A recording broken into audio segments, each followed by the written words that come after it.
Camera's in a Chromebook. So it's Oh, only okay. on I eight. was like, It's only on the Chromebook. here's the thing. Half my face is covered up, but it's not the thing. Yeah. It needs to be more like this. Need the full.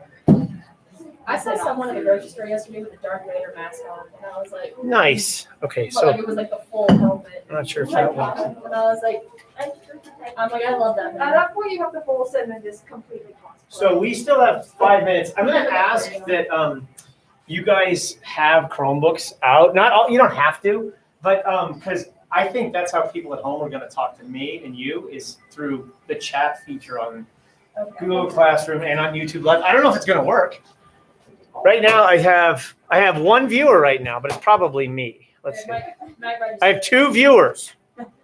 Hey, if you're watching at home, if you could say something in the chat, then we'll know you're watching at home. I think it's live. Like and subscribe right here. And I don't. What does this button do? That's right. I need it. Type it up in the comments. No. I don't know if that. What does that little thing do? Let's see. It's gonna scare me if I click on that. Okay, is the link? I don't know. We'll try. You'll see if you guys can see it, but then it'll turn on this awful feedback loop. Where's the link? Where's the thing? The link should be on Google Classroom. Under Under like just where you used to get a Zoom link.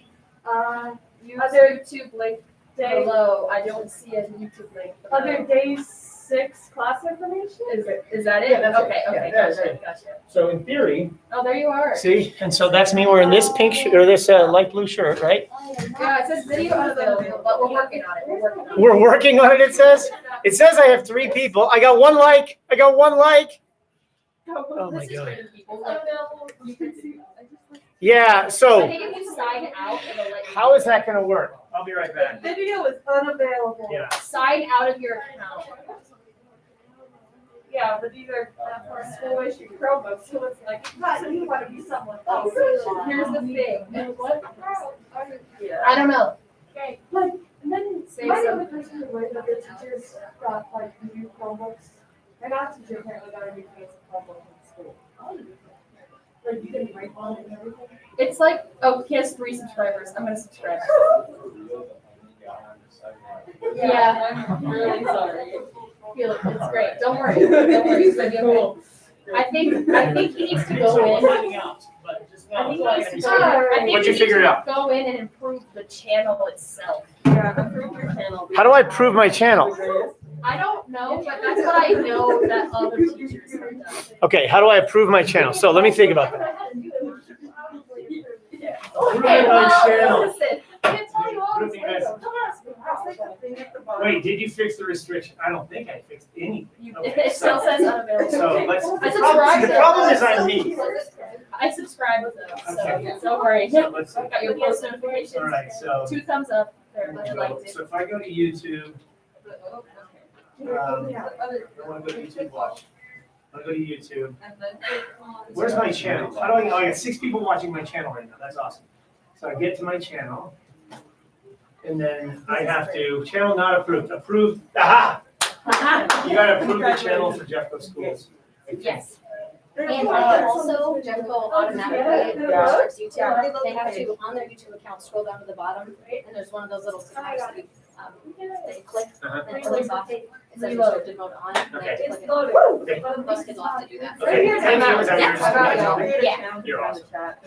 Oh, why am I not signed in? So, okay, so I, what should I just say? I just approved. Oh, shoot, it's here. We're here. We in, boys. You're gonna have to. So if I run and jump through the screen. Hi, guys. You can literally go over there. Wait, can they hear us? Hi, everyone. Hello. Someone say hi. What are you doing? Oh, I see it now. Restricted mode has hidden Oh my comments for this video. Okay, now, wait, I almost got that So, sticker. there's a thing you're supposed to scroll down, maybe, on that page, is there a way to I scroll just look down? over, I'm like, I know it. So you're supposed to click channel to be able to chat. And Yeah. the moment you click on that to try to make a channel, it says YouTube is blocked. Oh, really? So you can't chat there? So you probably have to look at the group. Alright, I really enjoy. Okay, that's cool. School's just like. Oh, yeah, they can hear us. So, no, I think where I want them to chat is on Google Classroom, maybe. I think that may be the way to go. Oh, I got 12 viewers and 4 likes. That's awesome. But no, Oh my gosh, it's delayed so much. Delayed. No, you're still on here, you're still on here. And now you're gone. And there we go. so, okay, but you can't make a comment. No. No. Okay, so that's gonna make YouTube, and that's fine, I could care less. All I'm worried about is how people can chat. If you're at home right now, can you put a comment in the Google Classroom? Oh, there he is. If you're at home right now, can you put a comment in the Google Classroom class comments? And can somebody here see if you see that? And it'll take like 30 seconds by the time the internet loop works. This is so fun. No, yeah. Love it. Oh, mine works now. 13 watching. 14. Just keep walking by. Yeah, it's gonna be crazy. We're here. Perfect. Oh my gosh, here it is. Your first day of real school of your senior year. This is super exciting. Holy cow. Okay, I got 12 people watching and 11 likes. I don't know who's hanging out. I don't know who won't like this. I actually think if I get enough viewers, I'll make money on this too. No, so that's what's probably. cool, you know, 'cause He gets us so far. there is an income You algorithm need out to have there. 100 subscribers to have revenue. What? You need to have. Oh, subscribe, like and subscribe, subscribe. Okay. Okay. I need subscribers to get revenue. Subscribers would be like, Side hustle. All right, so it's working, says Lilyberg. Yay. Okay. Hi, it's working. It's working. What's up? Cool. Okay, so here's the deal. If you are at home and you have a question, chat it in, comment here. Someone in the room will read it and ask. Okay, so here's the deal. Welcome. Thanks for coming. Thanks for making English a part of your day. My name is Mr. Friesen. I'll be your teacher for the day. This is so cool. No, this is awful. I'm done. So you guys can get rid of YouTube because that means nothing Okay. in the room. But do you want us to keep the classroom open? But if someone, just like one of you or two of you, if somebody could be like the eyes of the Google comment so that humans at home can chat. So if you can see this at home, welcome. I got a bunch of its workings. If you have a question, you comment in the room or you comment in the comment box on Google Classroom, and then somebody will ask your question for you or stop the class or whatever. So that's cool. So yay. Well, I always start class the exact same way. I've taught here. This is my I think I'm starting my 25th year here at Columbine. And I've started class the exact same way every single day for the last 20 some years. And it goes just like this. I always say, good morning. I always say, thanks for coming. I always say, thanks for making English a part of your day. And I always say, my name is Mr. Friesen and I'll be your teacher for the day. And then I say, I have a poem to start things off. Don't talk during the poem. So today's poem is called How Bright It Is by Brian Turner. And it goes just like this. If you're at home, you have all this access on the Google Slides. So I don't know if you get multiple windows going or what. I know this is really hard to see. It's not bad for the people in the room. All right? Okay, how bright it is. Let's get that music off. This is so good. The fun part is, when I think about how much we're going to actually get through this year, okay. How bright it is. April, and the air is dry as the shoulders of a water buffalo. Grasshoppers scratch at the dirt, rub their wings with thin legs, flaring out in front of the soldiers in low arcing flights, wings a blur. The soldiers don't notice anymore, seeing only the wreckage of the streets, bodies draped with sheets, the sun, how bright it is, how hard and flat and white.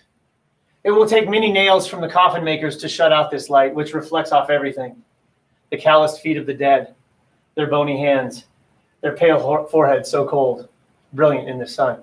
And you guys say, nicely, oh, that's good. That's the first one of the year. I I don't intend that to be such a bleak poem on your first day of your senior year. I just pulled the next one. So if you're at home, and let's see, can I do this? What if I do, sorry, what if I click here? And what if I click here?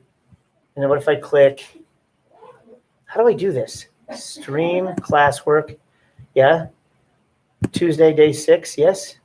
9 class comments. Sorry. How come can't I see this? What does that do? 9 class comments. There they are. Oh, perfect. Yay. Okay. So let me move on to the next thing here.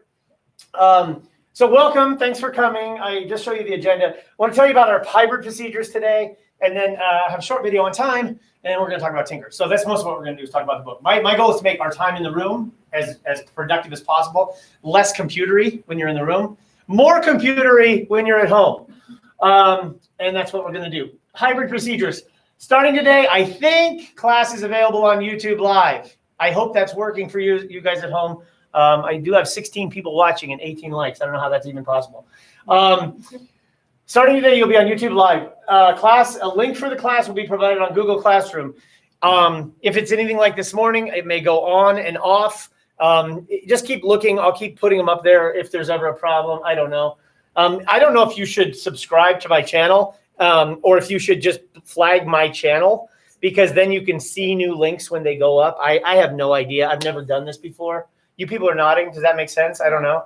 Or any of you would subscribe. Okay. So like if you're at home and the thing goes down, I would try to go to maybe the channel. I don't know. If you're at home, you're supposed to be here during class time. If you're not here and you're got a weird situation, just let me know. If you have a dentist appointment, it's just like real school. You would have somebody excuse you. No big deal. While at home, ask questions and participate in the comments box. That's the comment box on Google Classroom. I think that's the only thing we can do. Those of us in the room will try to keep track and involve you. So if you're at home right now and you want to make a comment so that we can see you're alive, that would be cool. Each day as well. Lily Berg, you show yourself in the comment box. I don't think you're supposed to be in school today. I think you're a B student, but that's okay. Anyway, each day as well for both in-person and online students, there's going to be an attendance check at the beginning of class.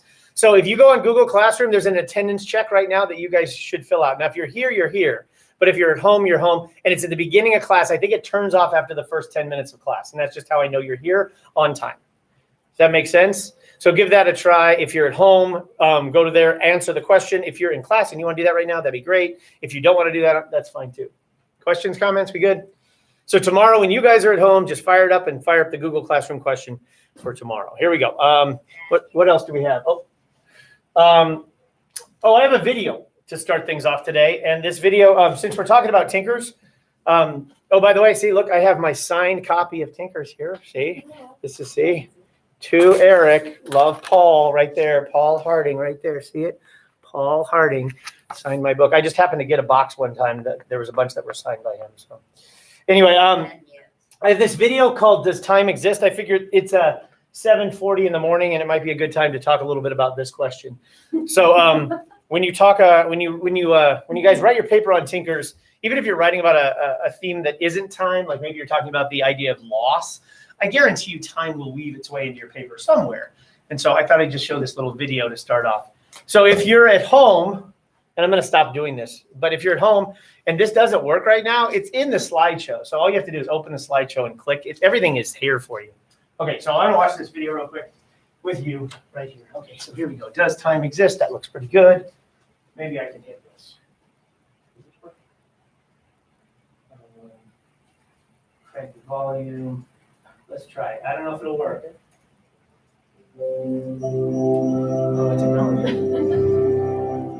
Well, if it's time talks, then it's always going to work.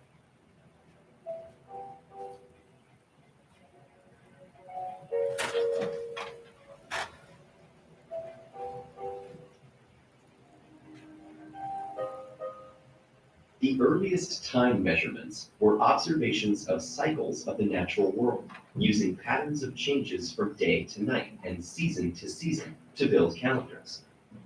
More precise timekeeping, like sundials and mechanical clocks, eventually came along to put time in more convenient boxes.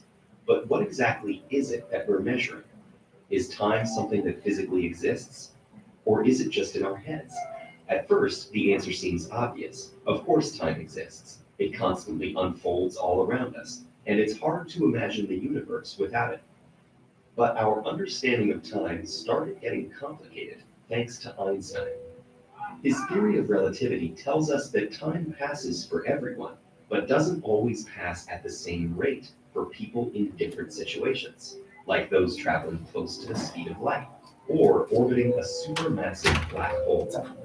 Einstein resolved the malleability of time by combining it with space to define space-time, which can bend, but behaves in consistent, predictable ways. Einstein's theory seemed to confirm that time is woven into the very fabric of the universe. But there's a big question it didn't fully resolve. Why is it we can move through space in any direction, but through time in only one? No matter what we do, the past is always stubbornly behind us. This is called the arrow of time. When a drop of food coloring is dropped into a glass of water, we instinctively know that the coloring will drift out from the drop, eventually filling the glass. Imagine watching the opposite happen. Here, we recognize time as unfolding backwards. We live in a universe where the food coloring spreads out in the water, not a universe where it collects together.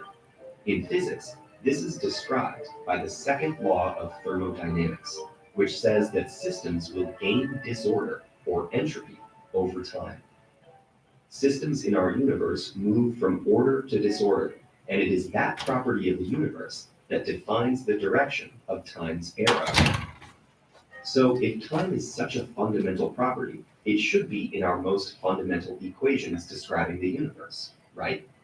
We currently have two sets of equations that govern physics. General relativity describes the behavior of very large things, while quantum physics explains the very small. One of the biggest goals in theoretical physics over the last half-century has been reconciling the two into one fundamental theory of everything. There have been many attempts, none yet proven, and they treat time in different ways. Oddly enough, one contender, called the Wheeler-DeWitt equation, doesn't include time at all. Like all current theories of everything, that equation is speculative. But as a thought experiment, if it or a similarly time-starved equation turned out to be true, would that mean that time doesn't exist at the most fundamental level?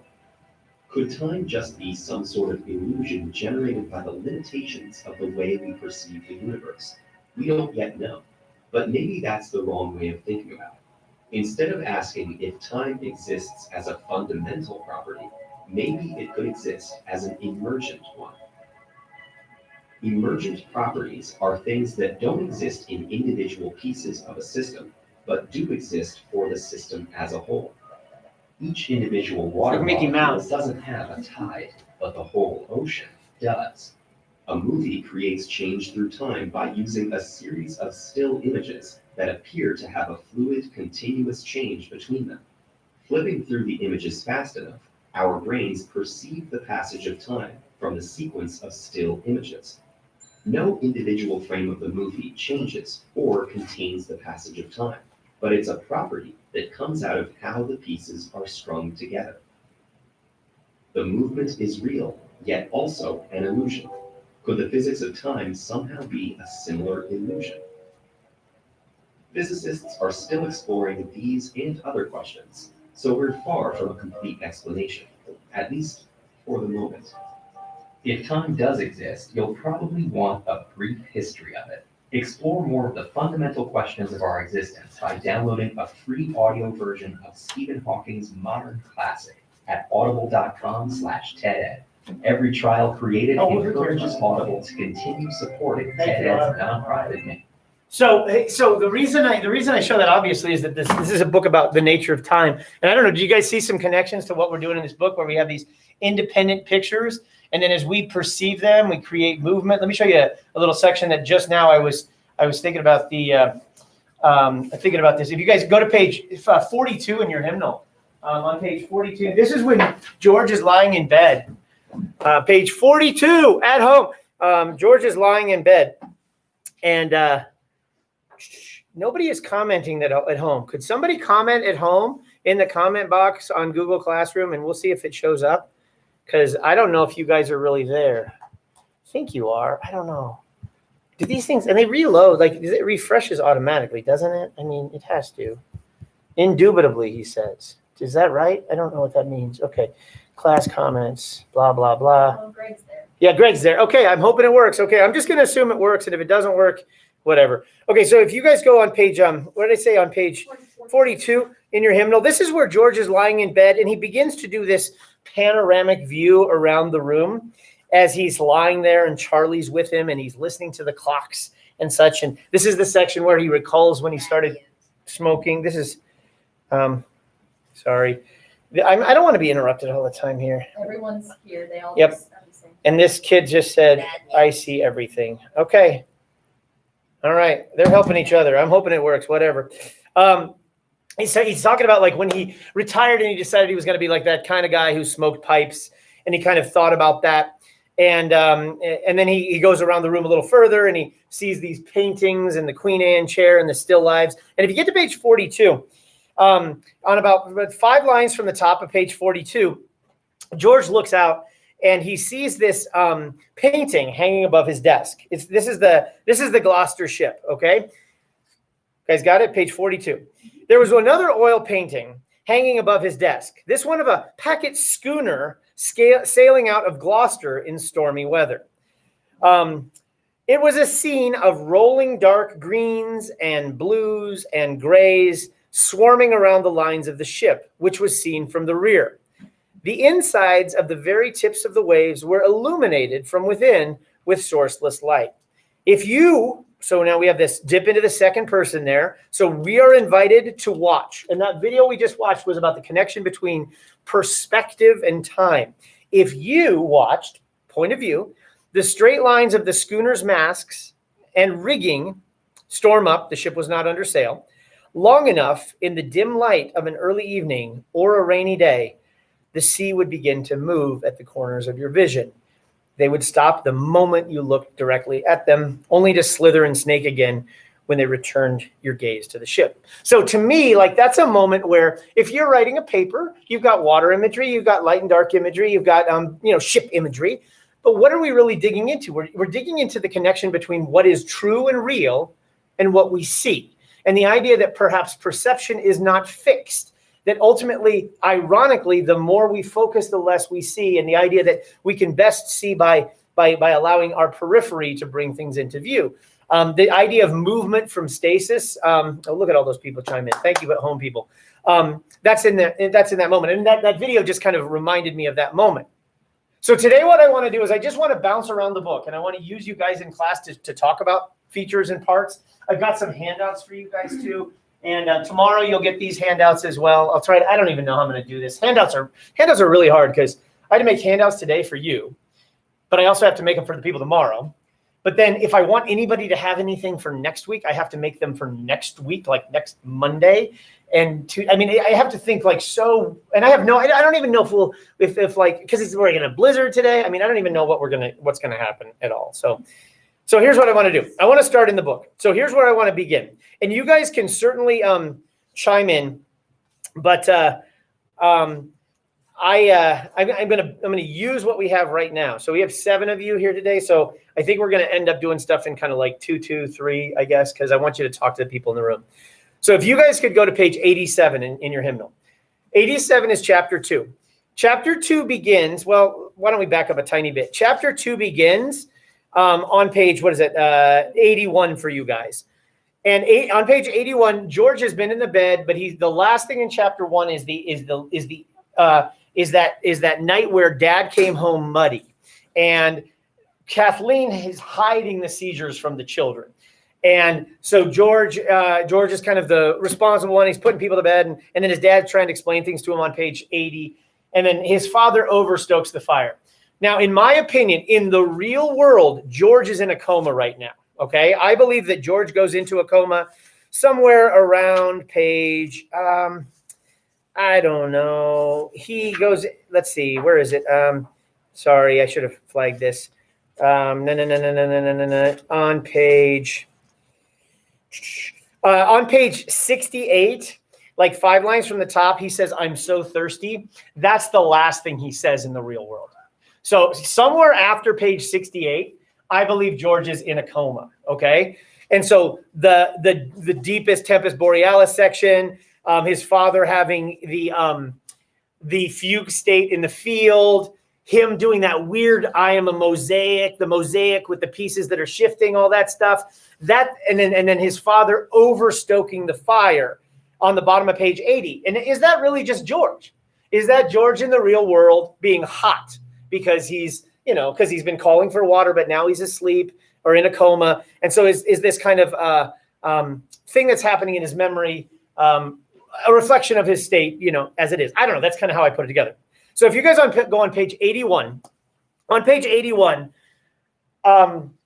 we kind of have this is our second restart. Even though the book has already restarted like 27 times with all the vignettes, our big restart on page 81 with chapter 2, it restarts in 1926. So it's restarting now. Chapter 1 started in 1995. Chapter 2 starts in 1926. And the U, we don't know it's Howard, okay? It just starts like this. It starts, the morning began in the dark, or the mornings, that idea of routine, right? They began with setting the home in order. I would say that's one of the big themes of this book is, let me see here real quick. If I do this and I say go forward, yeah, that's all we're doing is talking about Tinker. So I can turn this thing off because it's in the way. One of the things, this book is about so many things, but one of this book is, it's obviously about order, okay? And the reason I'm going to put these words on the board is because you have to write a paper about a theme in the book, okay? And so we're going to have lots of themes. It's important, I think, as well, if you want to talk about the complexity of a theme, one of the easiest ways to do that is to pair it with its opposite. So the opposite of order would be disorder or chaos, okay? So things we have that are patterns in this book, and then we have things that are scattered, right? This is a book, scattered. And if you think dichotomously, you'll be okay. Did I talk to you guys about the foot book? I did? Did I talk about the foot book? Yeah. So we're taught to think dichotomously from a little kid, that if we think of day, we think of night. If we think of wet, we think of dry. If we think of order, we think of chaos. So in many ways, George's memories of his father are chaotic. His life right now is chaotic. His visions of the mosaic are chaotic. But chapter 2 begins with setting the home in order. So think of that beginning. Chapter 2 begins. They began with setting the home in order. What is the first thing that happened in chapter 1? The home went into chaos. So you could talk about how the images of architecture reveal this tension between order and chaos that is desperate for human nature. So it says, it might already be industrious when the sun, imagery, climbed the first invisible horizon. Is that an oxymoron? Because if it's invisible, you can't see it. But if it's a horizon, it's something that's marked by your eye. Because a horizon, by the way, what is a horizon? A horizon is a non-fixed point in the world. It is only based on your perspective, right? Everybody's horizon is different. You all have a different horizon. Oh, you can't, well, there's the world. But people's horizon, the horizon is completely based on perspective. One of the things this book is going to wrestle with is this kind of interesting idea. If you want to know who you are, like George's, this is a book about a quest for identity. If you want to know who you are, one of the things you need to know is where you are, because where you are determines who you are. And also when you are determines who you are. Because you are a place and a time, here and now, as opposed to there and when, right? So this is a book all about the kind of intersection of who, where, and when, creating like the why of your life. Anyway, so the invisible horizon, which might be an oxymoron, and the branches of the dark trees. Somebody here will write a nice paper about all the trees in the book. And then you have this list, this enumeration of chores. Fill the stove box with wood. Fill the milk pail with milk. How that pail clanking against George's leg as he crosses the yard and splits the seamless night, wakes the other children who sniffle and yawn and root. Interesting, the children are now trees, deeper into their warm beds, dreading the cold. There's cold air and morning chores. Mother will find Marjorie sitting up in bed and wheezing. Darla will open her eyes and say, the sun's late, the sun's late. What's that? That's an image of a celestial body, an image of light and dark and fire. Is it possible for the sun to be late? Of course not. The sun rises at the same time every day. Well, unless you're moving to solstices and stuff. But bottom line is, that is absolutely the idea that time is relative, which was in that video we just watched that Einstein proved. That time is based on the perspective of the viewer. You ever have time fly because you're having fun? You ever have time drag because you're in school? That's because time is relative. Anyway, so Darla says the sun's late. I'm sure it was up earlier yesterday, the idea that our own opinion will show that time is out of joint, which is what Hamlet said in Act 1. Mummy, something's wrong. Joe will be found with a foot in the wrong leg of his overalls. Oh, Joe, grinning and asking for pancakes and maple syrup, his favorite meal. Fetch the water, make a fire. You see that the first 2 lines in that paragraph, fill, and the second fill, and the last one fetch, and the last one make. Those are all sentences in the imperative. And the reason you guys know about the imperative is you took Spanish or French, right? You learn about verb tenses. Verb tenses bring in there is a hidden you. You fill the fire. You always need a subject plus a verb. So we have a hidden you. Go back to page 25 in your book. Put your finger there. If you go back to page 25, we had that earlier in the book. We have it lots of places. No, not page 20. Oh, that's 25 in your book, not my book. On page 25 is where George is repairing that first broken clock that he got in that at that fair.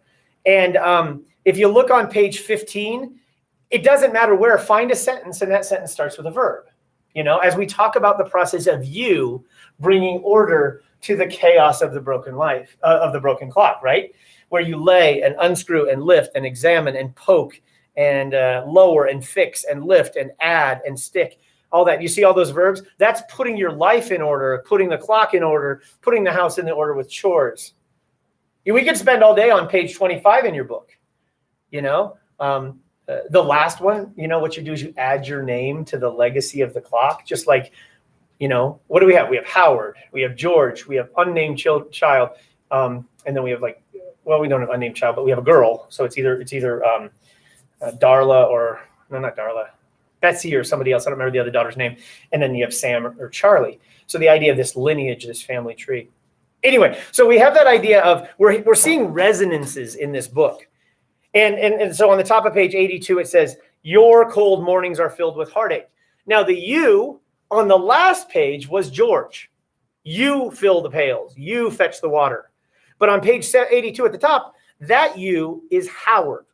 And so what's happening now is Howard and George are becoming blended, and that's going to be, part of this book is going to be kind of this separation. This is a book about separation. And what's the opposite of separation? Obviously, unity. And so we have this kind of idea that the two are distinct, but now they're becoming one. And in many ways, they are one because Howard lives in George's mind, and they're all the same character. But now we have Howard's cold mornings are filled with heartache. And as he lays in bed and he thinks of resentment and he thinks that he's in an unloved situation. We'll come back to this in a minute. The reason I started with this little section was we are now in the period where we are distinctly in the period of 1926 now in chapters 2 and 3. Chapter 2, Howard is the adult, George is the boy, and chapters 2 and 3 are much more Howard's tales as opposed to George's tales. So we're often living in the world of Howard thinking about his situation with his wife and all that stuff. But let's go to the part I wanted to talk about, which is on page 87. So the whole thing I started with was Einstein in a speedboat on the movie. Then we moved to the Gloucester packet schooner, which was moving in George's vision. And now we move to page 87 at the bottom, which is the vignette about the Lily Berg, I lied to you. You're supposed to be here. I got confused. Okay. The bottom of 87, which is George building the funeral barge for the mouse. So here's what I'm going to do. This is a passage full of water and full of I don't know. It's a really interesting moment. So it's actually made up of 1, 2, 3, 4, 5, 6, 7, 8 little paragraphs. Okay. So we're going to kind of stop 8 times ish, and we're just going to talk about it. Okay. So here we go. Bottom of page 87, the third vignette of chapter 2. What of miniature boats constructed of birch bark and fallen tree leaves, launched onto cold water, clear as air?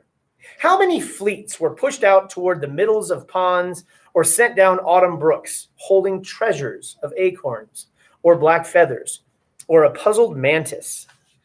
That's an insect. Let those grassy crafts be listed alongside the iron hulls that cleave the sea, for they are all improvisations built from the daydreams of men, and will all perish, whether from ocean siege or October breeze. I'm going to go do one more. And what of barges made to burn? One evening at sunset, as he was walking through the woods near his house after dinner, Howard caught sight of George kneeling on a path, examining something on the ground. So that's sort of like the thesis for this little vignette, right? George did not hear him. So Howard stood quietly in the trees and watched his son. George rose and hurried back up the path toward his house, or the house. He ran out of Howard's view, and a moment later, the door to the front porch slapped shut. Howard went to where his son had knelt and found a dead mouse curled as if sleeping on the leaves. It had not been dead for long. Its head went back and its limbs opened up, and when Howard towed it with his boot, after which it curled back up again. The porch door swung shut again, and Howard stepped back into the shadows in the trees. So I'm going to stop right now, and I'm going to have you guys pair up-ish, and maybe three over here, and just what do you notice, okay? Just about that. What are you guys thinking as I'm reading that out loud? Instead of me saying everything I think, you guys do some thoughts for yourself. So just talk about the first two paragraphs of this little vignette. It could be a phrase. It could be something you're thinking about theme. It could be an image. It could be a question you have, whatever. Just talk a little bit with somebody next to you about that, okay? Go for it. I'm going to take it.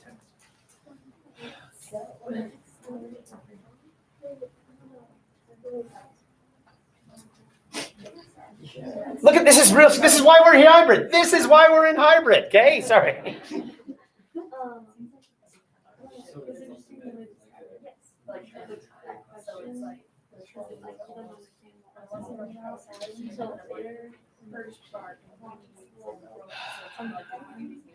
You know, and so it's just Who's Rachel? That's what I thought. Okay, you're totally here. You are totally here. Rachel. Yeah. Is he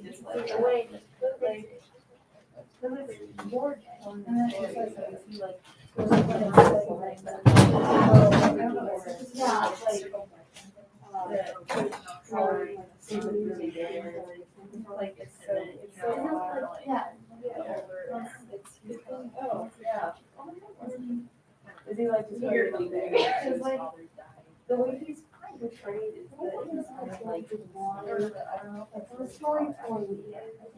It's just so Think of the themes in these two paragraphs. He's imagining his father sees him in all his house. So such a weird thing. That It is also like, yeah, because it's all it's stuff. Yeah. Well, and then, yeah, there's like, there is what there, yeah. What's the, you know, what Howard needed, what if God just makes. Yeah, why was Howard step forward and huge shackles, it's like, you make it way and then the rest was truly. I'm just talking about converting the. Yeah, but it doesn't really like totally make sense. You know, yeah. Okay, so now we're going to say something out loud. So you just do something like this. In my class, always, here's the magic formula. You can't see this. Can you see this? Let's see. This way. We always begin with text. Text is where we wouldn't be here if this guy had written this book. So we always start with text. And then from the text, we then give our ideas. So a lot of times what people do is they say their ideas and then they go find text to do that. If you were ever taught to write a paper like that, you were taught backwards. Hey, come up with your thesis, then go in the book and find your evidence, put it in your outline. That totally is forcing round pegs into square holes. That you'll never be able to write this paper if you try that. If you say, I really want to write about the kind of idea that reality is ironically based on imagination. And you're like, what do you mean? And you're like, well, let's see. I think the insect images are going to prove that for me. And then you go try to find the text that supports your ideas. What you do is you say, no. You just go get a bunch of images of insects. and you look at the mantis on the boat, and you look at the fireflies, and you look at how Howard calls them futterflies or butterfires or whatever he does. And then you look at all those moments with the insects, and you're like, ooh, look at that. 4 of them seem to be all about the idea that when we die in this real world, we somehow live on in our name. Did I tell you about the 3 times you die? They say you die 3 times, right? The first time you die is on the table when your heart stops and you go beep, and that's the first time you die. And the second time you die is when your family, puts you in the ground and they put up a stone. You have a funeral because they have the ceremonial death. And then the third time you die is the last time anyone says your name.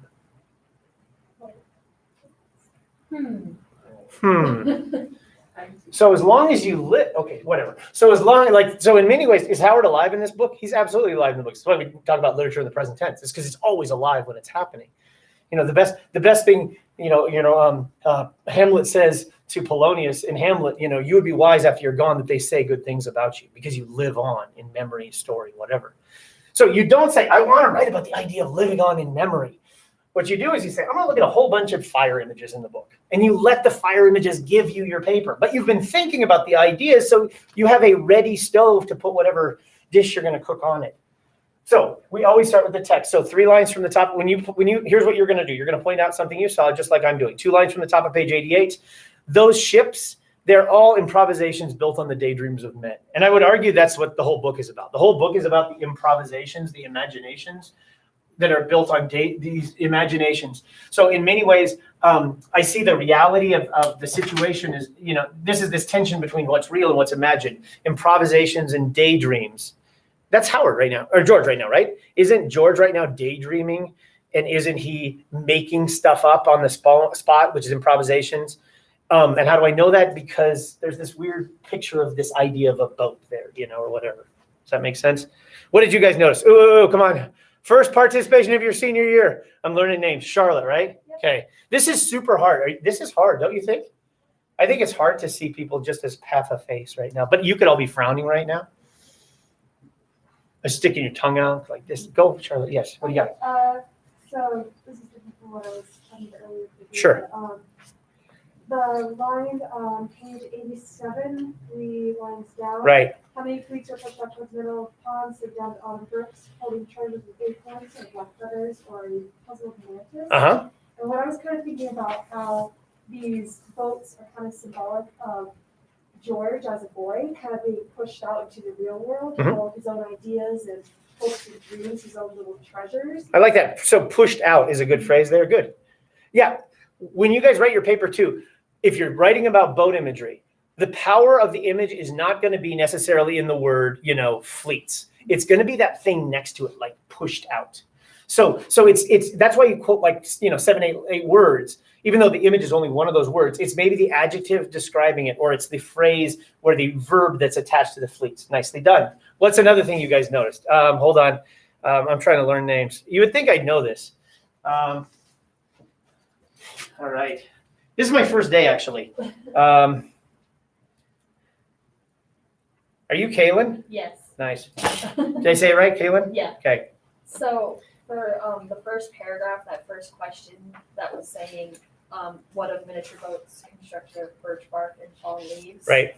It's a very almost like ceremonious, beautiful thing of Wonderful. nature being connected, and then instantly with the second paragraph, and it's like, what if it's made to burn? Right. It's a totally dramatic shift. That's like, welcome Bad to news. reality, and you Nice. gotta grow up and learn how to deal with the fact that everything's not going to be pretty Nice. first part. I like that, and we're gonna actually see that that tension when we come back to the Haggard Country Wives section, where we have these this cold mornings and the cold water, and then pair that with this. What if it's meant to burn? And because she has that image of the pendant in her hand, and that fire ice tension is certainly there. I like that idea too, and the fact you point out that this is a question. These rhetorical questions begin the first 2 paragraphs. If you skip down on page 88, about 8 lines into that second paragraph, it says that George ran out of Howard's view. So wait a minute, where are we? We are in George's mind remembering his father. But now George is remembering a moment that his father was spying on him. that he wasn't even in the view. So how many steps away are we from reality? And how important is perspective, what we see to what we believe? You know, how important is that? I should probably add perspective on there. Perspective is a huge theme in this book. Is what is the connection between what we see and what we believe or what we express as reality?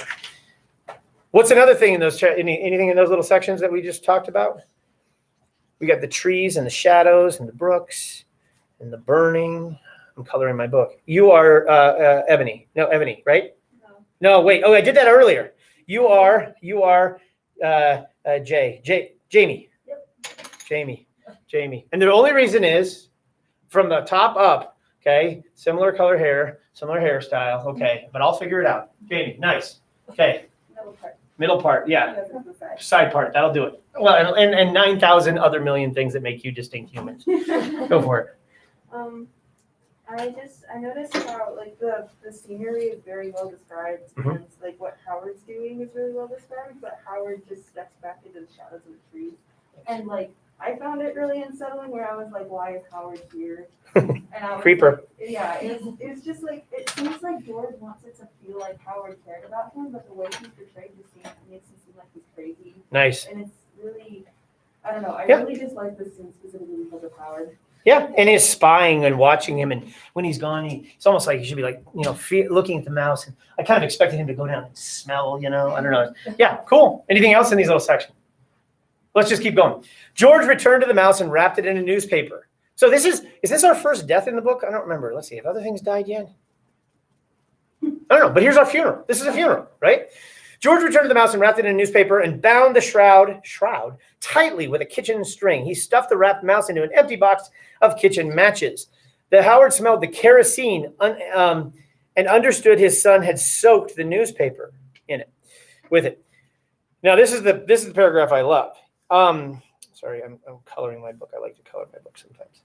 There was a small pond through the woods behind the yard. It was a stopping place for 2 pairs of ducks and a small flock of Canada geese each year. There's your birds.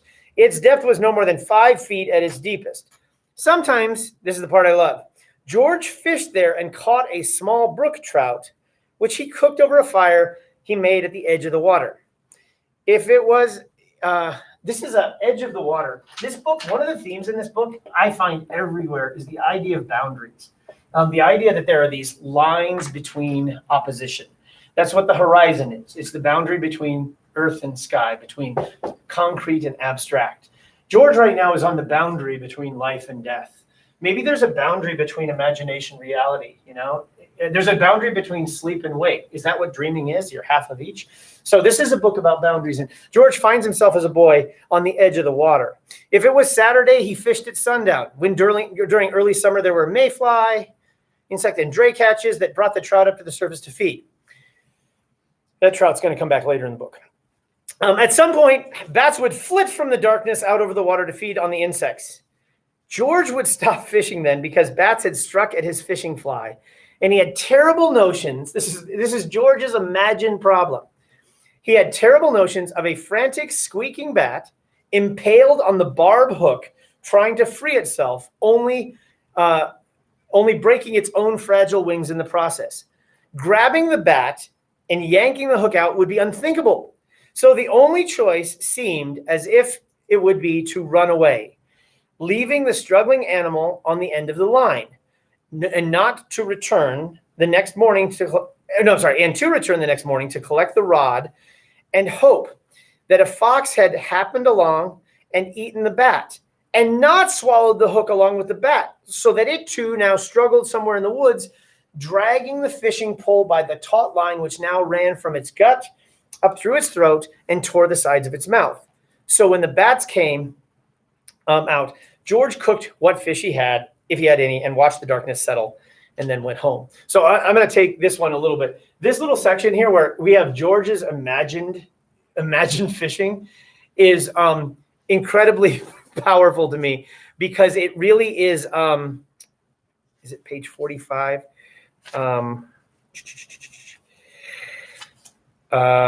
Is it that? I can't read my own writing. I think that says 45. This idea of this interconnected natural world is absurd. but because you have this idea of the this is like biology class, right? The bat eats the bat, if the fish doesn't eat the bug, the bat eats the bug, and then the fox eats the bat, and then I don't know, a monster eats the fox. Like this idea of like this chain of dining, which is absurd. But what I really love is the image of the fox. Okay, the bug on the hook, which then gets eaten by the bat, which then gets eaten by the fox, and then they run through the woods. And so there's this filament of fishing line that kind of creates this this spider-webbed pattern throughout the natural world. And you have that in this book over and over. You have this imagined kind of chain of connection. That's what you get when like Howard weaves the panel. There's a Borealis section. I think that's the one I would like. Yeah, it's like on page 55 in your book.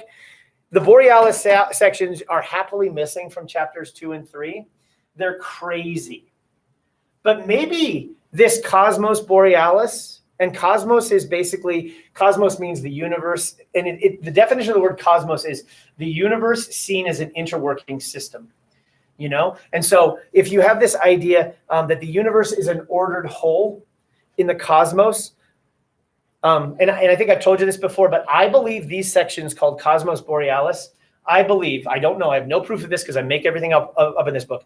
I believe these are the sections written in the journal that Samuel finds and reads to George at night. Okay, because he says, this looks like your handwriting, but it looks old and there's weird F's, you know? So to me, it's an ancient book. So I believe that George's dad, Howard, used to go out, he'd have a seizure, he'd consider himself a poet, and he would try to express in words the human condition. And so he would write these things called the Borealis. That's what I think they are. I think these sections are trying to explain the world out there, the macro, the beautiful of the cosmos.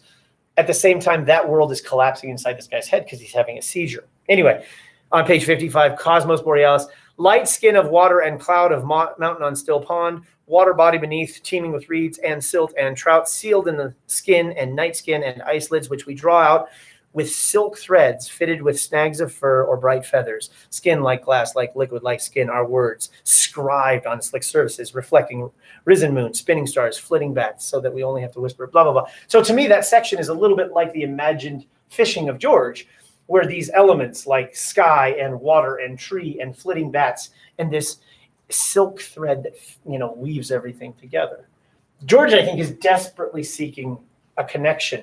He's desperately seeking unity, you know, in this fragmented moment of his. I don't know. And how much do you see how the images help us dig into the complex nature of this stuff? Okay. Comments, questions on page 89 about the George pretending to fish out there? Imagine fish. Remember, he doesn't fish. This is just his imagination.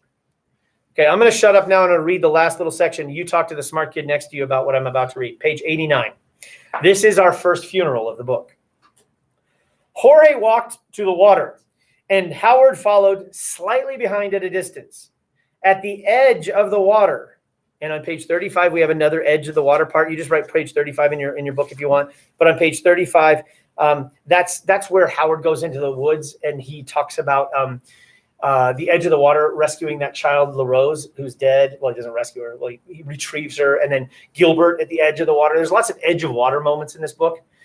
So if you are going to write a paper on water imagery, you know, you might consider that the water is powerful on the bottom of page 89, not maybe because it's water, but because it maybe is reflective of this idea of boundary, maybe. I don't know. Anyway, at the edge of the water, George cut a panel of bark.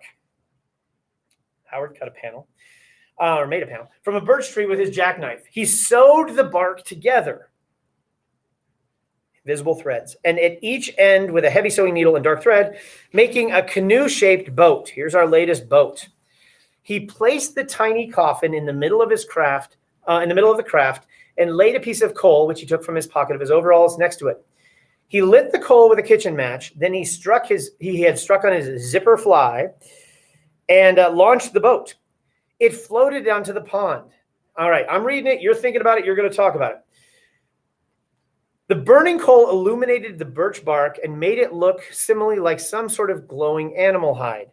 The air was still, and the surface of the pond was sleek and reflective, like oil, and seemed thick, like oil too, because the ripples trailing off the back of the little boat spread so slowly, as if the skin of the water offered more resistance against the influence of bodies passing through it that night.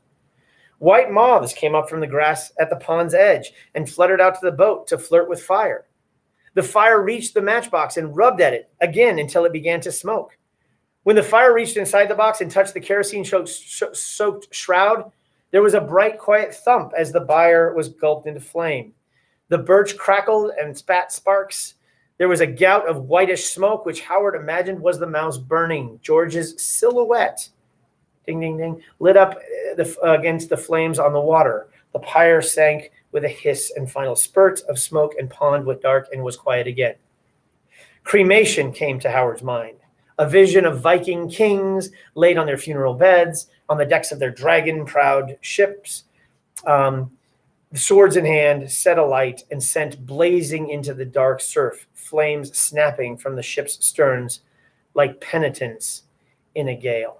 Howard felt the movement of his son passing him in the dark more than he saw him, and he waited listening for the boy to make his way through the trees, up the path, back to the yard, into the house, before he himself went on, not to the house, but past it, up the road, and then turned back so that if anyone in the house saw, it would look as if he was returning from an after-dinner walk that he had said he was taking. He came to the front of the house, and he could see George and Darla and Marjorie through the front window of the dining room table doing their homework. Talk to the smart kid next to you about that. What did you guys notice? By the way, don't you see that whatever you think is good, right? I'm not telling you what to think. You bring your ideas to the forefront. Go for it. So. There you go. Start with that. So I thought this line.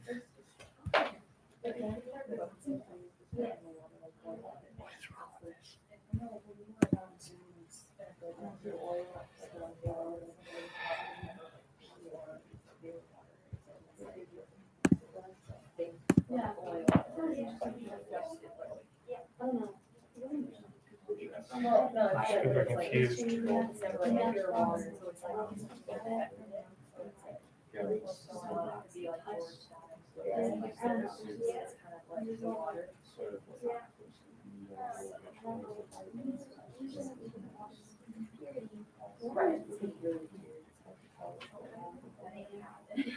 Yeah.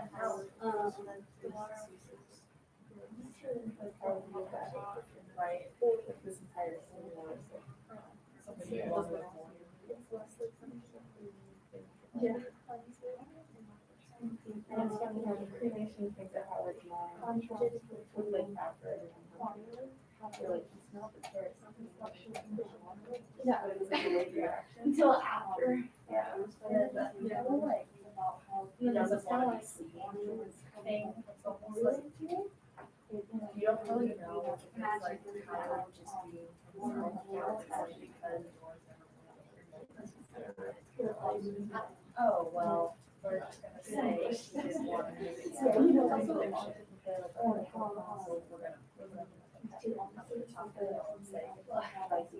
Oh, yeah. Yeah, I know. And then Right. also, I know Always you're in the shadows. on 91, how And also like describing water as oil. that's totally insane. Yeah. I was saying like, why are you here? Also, like, if he's his father, that's why you're like, hi, what are you doing? And it's like, and also, totally,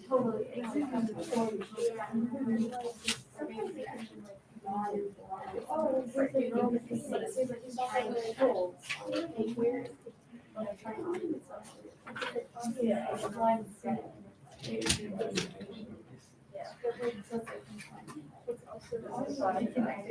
Yeah. Yeah.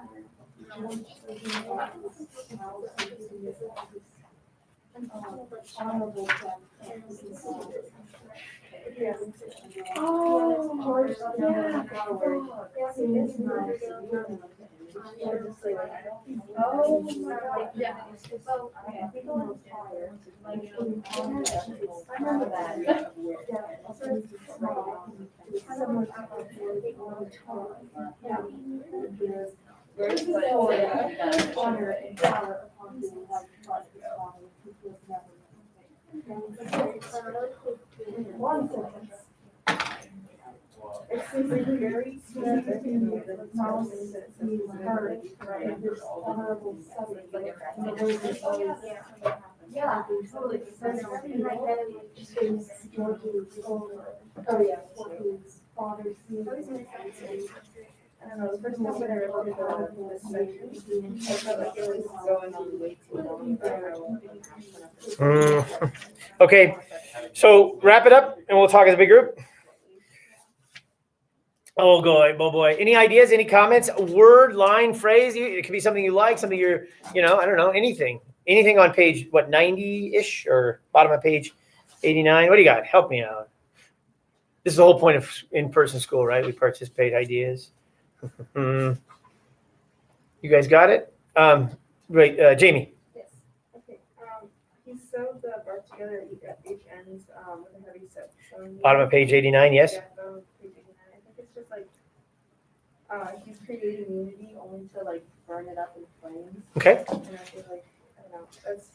It was hard to glean anything from this section for me. It was like very descriptive, but like it was hard to find like where it tied into all the things that we've been discussing. Right, but I do like the idea of building unity, and then something that ultimately is we have destruction immediately following creation. In this book, we also have creation immediately following destruction. So that's nice. Anything else? Other moments, lines, phrases? Yeah, Charlotte. This general theme of honor, Okay. which I found in the bottom of 90. Sure. Cremation of Howard's mind and the Vikings. Right. On the funeral bed. And just being reminded that this is a mouse, something very small and not really Nice. something you would really think of, is giving imagery to this big, powerful burning of a Viking, of a warrior. Right. And Very the nice. symbolic death of its being brought onto another world. And I kind of went further with that, how it's George thinking of Howard's mind. And maybe it was George hoping that he, being the mouse, and Howard seeing him as this possible more honorable or great being, Mhm. because Howard wasn't really there, Right. seeing as he kept appearing and going back and appearing and going back. So he imagined kind of power of that moment from his father's perspective, like putting that into his father's mind, perhaps. Yeah. Yeah, that's nice. I love how you point out the bottom of page 90. That's probably a not so veiled allusion with an A, allusion to Beowulf. Beowulf begins with Viking funerals on ships being pushed out to sea. So this is almost like a mock epic where something very small is being elevated to something very big. And maybe that's what George, this boy, felt, was he felt, small and insignificant and forgotten because his father leaves. By the end of chapter 2, his father has abandoned him. He'll never see his father again. And so, well, no, I totally misspoke. He will see his father again. He's seeing his father right now because he's seeing his father in his mind's eye, and he believes 100% that his imaginations are reality. If you believe your imagination, is it true? The idea is if you believe, is basically the question is belief truth? If you believe it, is it true? Is there an empirical truth out there? I mean, that's what social media would have us think, right? What we believe and what we hear in our own echo chamber is truth. And if we believe it, is it truth? And if George right now can see his father and smell his father and imagine his father and be with his father, is that the truth of the experience? So he's going to have a reunion with his father in this book. That's the whole point of the book is, can I find my father? And he's finding his father. He's succeeding in this moment. Anybody else see anything on page 90-ish or anything jump out at you? What kind of imagery? Like certainly we have fire imagery and water imagery and boat imagery. We have animals, we have birds. If we pick our list of images, probably over half of them are on just this little section here. What's going to be harder about writing a paper? in this class on the how Paul Harding uses an image to build a theme. The book is so full of stuff, it's going to be hard to gather them. But that's one of your papers. You know what another one of your papers is? Another one of your papers is pick one little moment like this and just dig like crazy into one little moment. So both papers are, we have a paper that takes in the whole, and then we have the paper that looks at the part. But between the two of those are always about how the author makes meaning. Bad news. This is, I don't know why I have this on all the time. I'm not checking it, so I'm going to shut it back. That's my email notification. Anybody else have anything about the funereal moment there? Okay, now we're going to laugh together since we're there at 91. We all laugh like crazy, right? You had to laugh out loud to yourself quietly in your room. Watched all your videos, by the way, of the where you talked about your summer reading book that you annotated. That was really fun to watch you talk to yourself in a room, because you used to be watching me talk to myself in a room, and then I got to watch you talk to yourself in a room. It was super fun.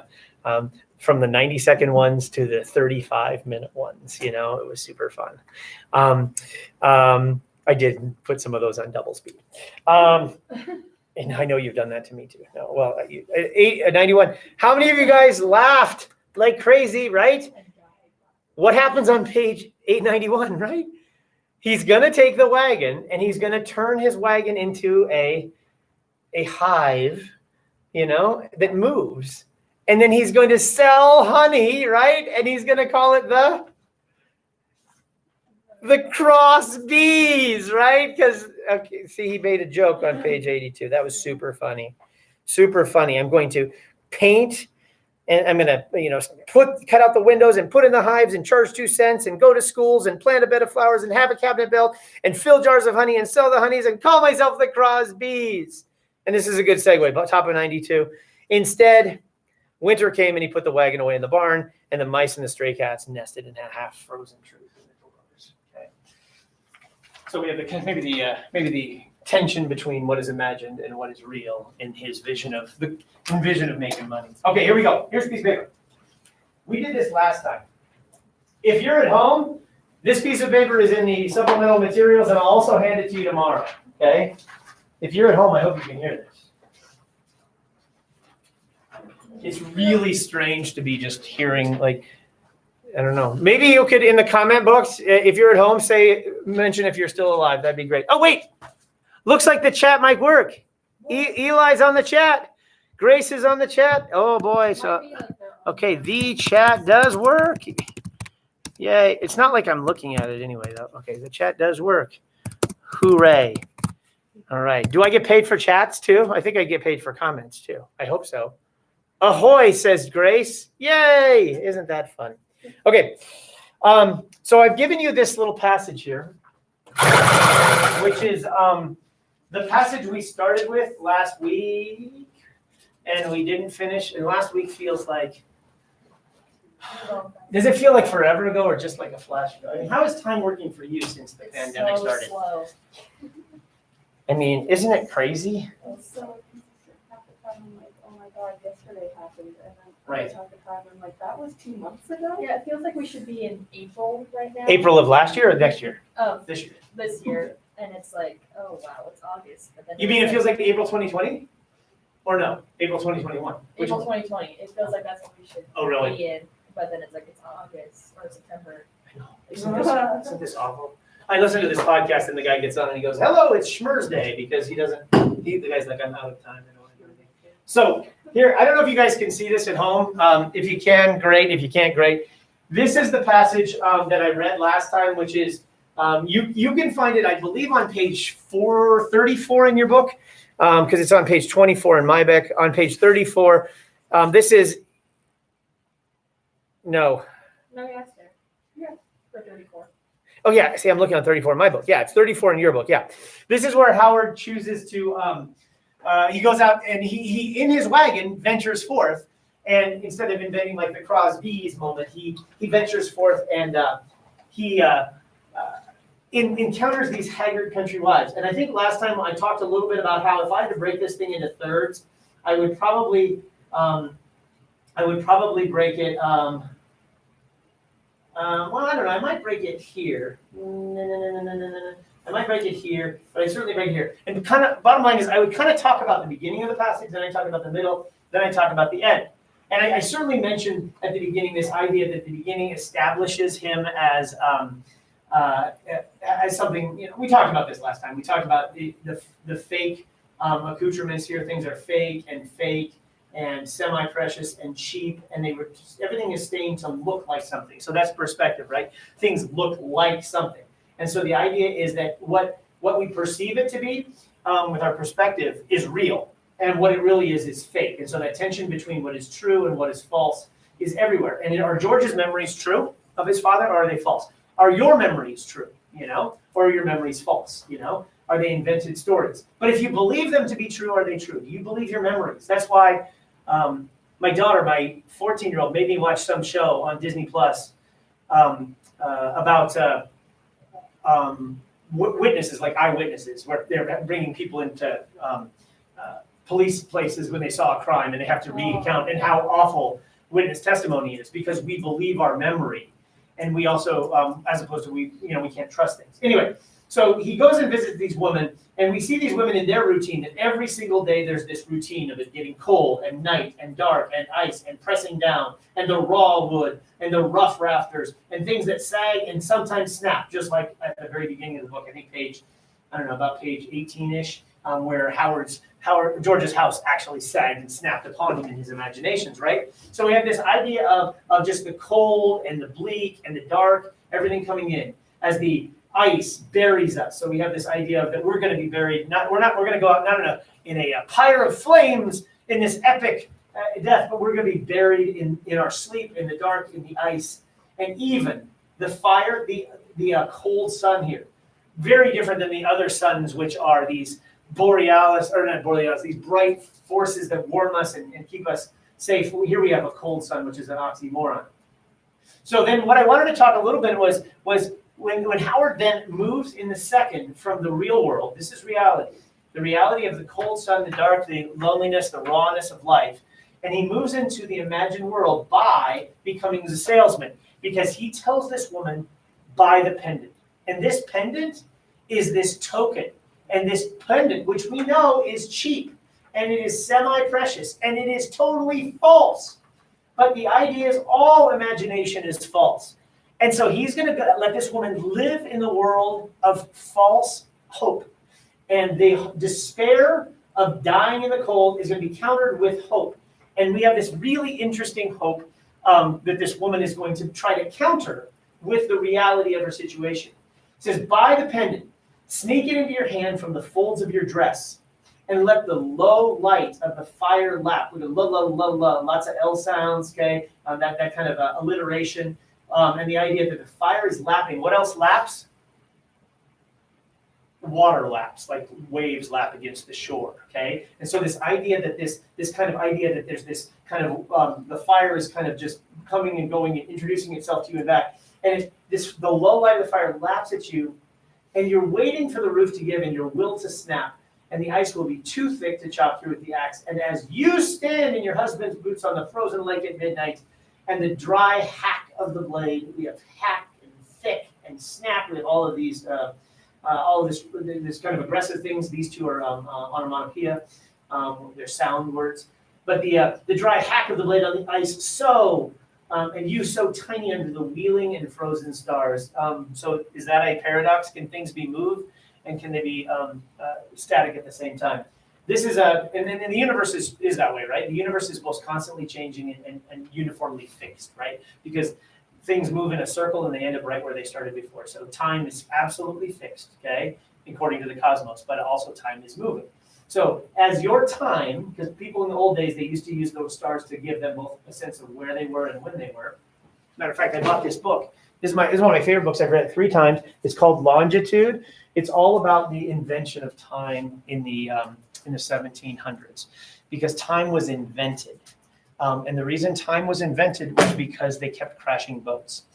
Because latitude, the up and down, right, where you are on the globe, you can track that with the stars and a sextant. All you need is your place and a star and an angle, and you can figure out where you are. That's kind of how geometry works. But and but longitude doesn't work that way. And so in order to sail, they used to have people crash all the time because they didn't know where they were. In order to sail, you have to know when you are, and you have to have fixed time. But time on a ship doesn't work because up until this guy, John Harrison, invented this clock, time was told by the sun, and on like things like Stonehenge and sundials or whatever. But you also had to know, what month it was, which you could tell by the stars. So you needed the stars to know when, and then the sun would tell you the specific time. Then they had large clocks, and large clocks need to have weights because the weight uses the fixed measure of gravity to pull something down, which causes gears to move in time. But the problem is those weights require gravity. Gravity requires a straight force. And on a ship, you can't have pendulums on a clock because they go back and forth. So because on ships you could not have time, they had no idea of traveling east or west until John Harrison invented a clock that didn't require. It could be used on a ship. So John Harrison invented a clock, and in order to know when we were, so he invented knowing when we were, which led us to know where we were. Anyway, I get into that. Anyway, the frozen stars. Anyway, so you look up under the wheeling frozen stars, and there's a soundproof lid of heaven. So you cry out to heaven, "I'm miserable, I'm cold, I'm awful," and then the heaven just shuts its ears to you, and it's soundproof. And your husband will never stir from his sleep in the cabin across the ice, and you'll never hear and come running, half frozen in only his union suit, to save you from the chipping a hole in the ice and sliding as if you were a blue vein. So this is like a simile there, as if you were a blue vein. So you are becoming one with this cold world. You're becoming internalized. The anatomical imagery there, somebody in here will write a nice paper about all of the hearts and lungs and veins in this book. And this desperation of you sliding down as a blue vein into the silty bottom of the lake, where you would see nothing, there's no perspective, no sight, and you would be perhaps feel only the stir of some somnolence, which means in a dream, fish in the murk as the plunge of you and your wool dress and the boots disturbed from its sluggish winter dreams of ancient seas. So this idea that we're going back in time as we go in here, we're dreaming of the ancient world, we're going back in time in our dreams. And this is all happening in this envisioned world of buying the pendant. Maybe you would not even feel, as you struggled in your clothes, like cooling tar. That's another oxymoron. It's hot and cold coming together. As you slowed, calm, even opened your eyes. And here we have that moment of revelation where we open our eyes and you look for a pulse of silver, an imbrication, which are overlapping scales. As you close your eyes and feel their lids turn to slippy, ichthytic skin. Ichthos is fish. So that means this person has ultimately transformed into a fish and the blood has become cold. So this person is now native to the environment he or she is in because she is now transformed into a fish, right? And you have now, what a great dream. What we talk about the false imagined world. Wow, this person has become a fish woman, okay? And she feels herself not caring, wanting finally to rest, wanting nothing more than a sudden and simple hum threading between your eyes. And when you see hum threading between your eyes and this goal, this hope of the hum. Where else have we seen a hum? That's what Howard experiences when he goes into his epileptic seizures. He hears the hum, he hears the bees, and the hum between his eyes becomes him in the single resonance with the world. And when he hums, it says, the ice, you have this goal to become kind of one. Om. The ice is too thick to chop, though. Oh. You will never do it. See how short these sentences are after these really long sentences? Because when we were imagining, we were following our chain of thought, right? But now the ice is too thick to chop through. Period. You will never do it. Period. You could never do it. Period. So wide goal. Okay, and now we come back to this refrain. Wasn't it warm it with your skin? You'd slip it into your lap. So now we have the fire lapping and your lapping. This is a noun. This is a verb. When you are sitting by the fire, and all you otherwise would have to do is look at your splintery husband gumming on chalk, or the cure, the crackwood cure, which is like so dry that it rings cracks of your own chapped hands. So this is what I do: is I would analyze the situation being set up as desperation. I would then look at the interesting world of the false reality at point, and the idea of this heat which surrounds the cold, and then of course you have the resolution, which is reality. The resolution is reality. No woman ever bought a piece of jewelry, period. That's just a direct statement. One might lift a pendant from his bed and rub it between her fingers, you know? She would say, oh, it sure is, when he said, well, now that's a beautiful piece. Sometimes he saw a woman's face seize. Oh, there it is. There's that moment where for a brief moment, the slightest part of a second, we have this immediate fragment of time in which the woman almost becomes Howard. Because guess what Howard does? When Howard seizes, Howard breaks time. Howard moves from the moment to infinity. He is escaped the bonds of time. And this woman almost does it. Just for a brief second, her face seizes, and the jewelry stirs some half-forgotten hope, some dream from the distant cusp. That's another border of marriage. Or her breath would hitch. There's going to be several hitches in this book. As if something long hung on a nail or stayed to a chain seemed to uncatch. That's like George Howard having seizures. He uncatches. That word is actually in the book elsewhere, uncatching. But only for a second. If you read chapter 2, you saw Howard uncatch at the end of chapter 2 because you saw the Christmas night seizure. And that's what we're going to talk about tomorrow when you're at home, is we're going to talk about the Christmas night seizure and how, because that's the turning point in Howard's life, because that's the night he decides, I'm abandoning my family, you know. Anyway, the woman would hand back the trinket. No, I guess not, Howard. Jay slipped back into his drawer. He would turn his cart around. We have this idea of turning around. This idea of the cycle begins again, right? And start back out of the woods. Winter already sealing, and we have this seal here compared with this soundproof lid over here. The country people behind him. And so this is now this return to the cycle of the reality that they're in. Why am I pointing this out? Because this is what you have to do with a small passage. You're going to have to pick a small passage from Tinkers and then just dig like crazy into it, right? And you'll break it into little chunks and say, first I'm going to talk about this section, then I'm going to talk about this section, then I'm going to talk about this section. You're going to mention literary devices, alliteration, imagery, simile, repetition, short sentences, long sentences, you know, all these little things authors do. And I'll give you a nice little list of lit terms to drop in. And I'll give you a list, and you'll know, even if you only know 20% of them, you still know 40 of them. And you'll drop those things in. Okay? Boy, this is a mess. And by the way, I don't give extra credit in my class, but I give you bonus points. So this is a 6-point assignment. Really hard. But then I give you 1 point for doing this. I give you 1 point for just seeing that you're trying to wrestle with it, you know, by drawing all over it, because I do value that. Comments, questions? Okay, we're almost out of time. Here's the other thing I'm going to give you right here, okay? We're going to look at this tomorrow in class. But you'll be at home, but now you have a piece of paper for home. So we're going to do this tomorrow, and take a look at what this is. This is, in 1999, the AP program gave students this piece of paper and said, here, 40 minutes, go. And it is a passage from a book you've never read. It's called The Crossing by Cormac McCarthy. He was the guy that wrote No Country for Old Men and The Road and stuff like that. And this is from the second book in his Border trilogy. And this is just a page from like page 200 in a book you've never read.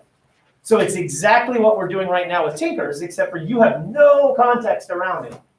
So we're going to do this tomorrow in class, okay? We're going to talk about this, so you'll have this sucker here. If you're at home right now, or here, no, yes, yes, yes. Chapter 1, AP rubric. Whoops, here it is too. You need this. This is, we're going to deal with this tomorrow as well, and the next several classes. This is just how I grade, okay? So this, I'm just giving you my grading scale. So this is the rubric, and we'll talk about how this works as we move forward. So AP rubric by the pendant section, the crossing I gave you, sample essays we'll do next time, and we start looking at chapter 2, okay? So now if I do this, no, this, boom, there, okay. Yeah, look, I'm trying to time myself. This is really hard. I've never done this before. I'd like you to try to read chapter 3 for tomorrow. But all we're going to do is talk about chapter 2 and some of 3 and maybe back to 1. We just keep doing this with the book, okay? But you should keep chipping over your way through. Keep looking for a passage that you might explicate. Keep hunting for imagery as you go.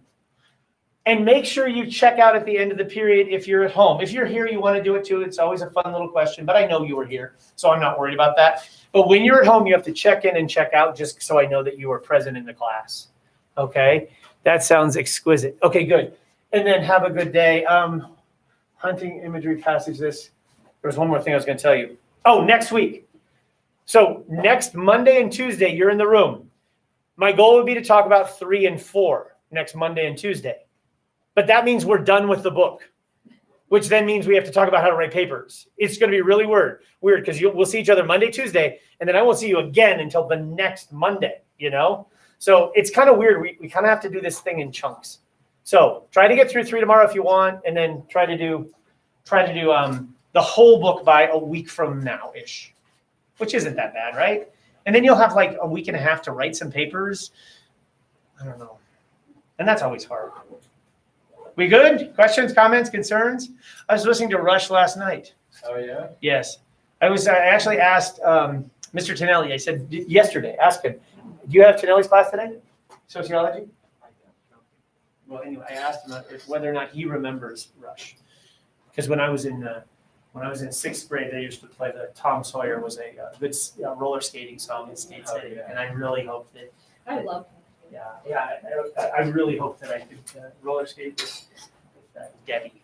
Debbie was who I wanted to roller skate with in 6th grade to Tom Sawyer. We good? I don't even know if we have bells. You guys know how this works, right? One-way halls, Yeah. kind of sucky. 8 minutes. I have to spray all these desks right now. This is going to be crazy. Didn't they give you like a bunch of gloves? They did. Apparently, Miss Van Nostrand wasn't using these, and by like day 2, her skin fell off her hands. So, and maybe I will put this on. Are we okay? That was a lot of me talking. I'm sorry. That was great. Was that good? Is that like kind of like school? I It don't know. feels better to be in person with all the talking happening than on the Hey, have a really nice day. It was nice to see you, meet you. So we have Rachel, Paris, Charlotte, Jamie, EA, Alan, Zoom. No. no, EA, Nope. AE, no, Ebony, Grace, no, Georgia. Grace Burns is your sister? Twin? No. Oh, the older, from the past. Who do I have now? Grace Burns. Huh? Grace Burns. I have her. Thank you. This is like years ago. Years ago. Wait, your name again is? What? Kaylin Old. Kaylin. Kaylin. Yes. All right, I'll get it. I'll get it. You'll get it. Have a nice day. Look at all you moving the same way.